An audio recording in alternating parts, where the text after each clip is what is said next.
Snow and ice has made driving a nightmare. With us now, then, driving consultant Stuart Jones, who will discuss driving safely and, perhaps more importantly, preparing ourselves and our cars for a journey. Welcome.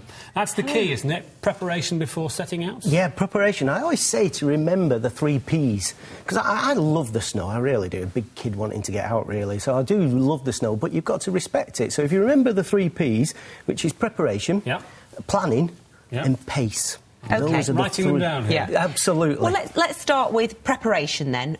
How do we prepare the car? How do we prepare ourselves? Think about whether or not the car is up to the job. I remember my dad always used to get me to help him out doing the winter service, and he'd make sure the tyres were all right, make sure all the lights were working, the antifreeze was in the engine, and significantly as well that we had the antifreeze in the window wash as well. So you've got to make sure initially that the car's ready for the onslaught of the winter, but I think sometimes we get a bit lulled into a sense of security because of all the modern cars that we've got. So we've got to make sure that the car's up to the job initially. So that's good preparation.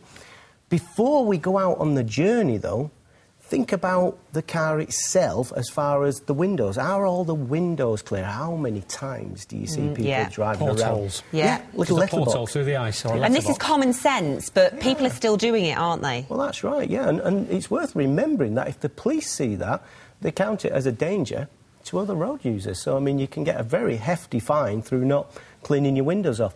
Make sure you clean the snow off the bonnet. But the other one, and I've seen this a few times... It happened to me yesterday. I know where you're going with this. Make sure you clean the roof off. Happened to me. Because it flies into the windscreen of the car behind. Well, you've got 2 things, that's right. Sorry.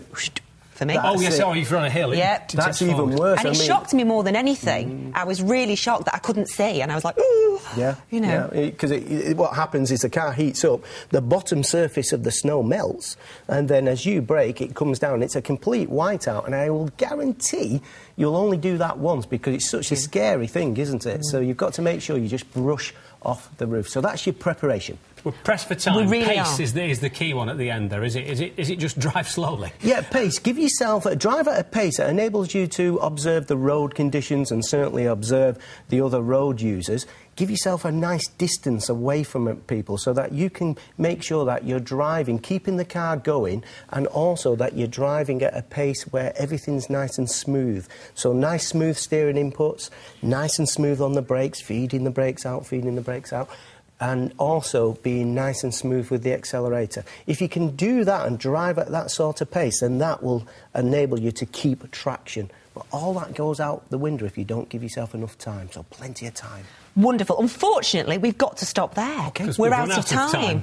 But the other advice is if you don't absolutely have to travel in this weather, don't.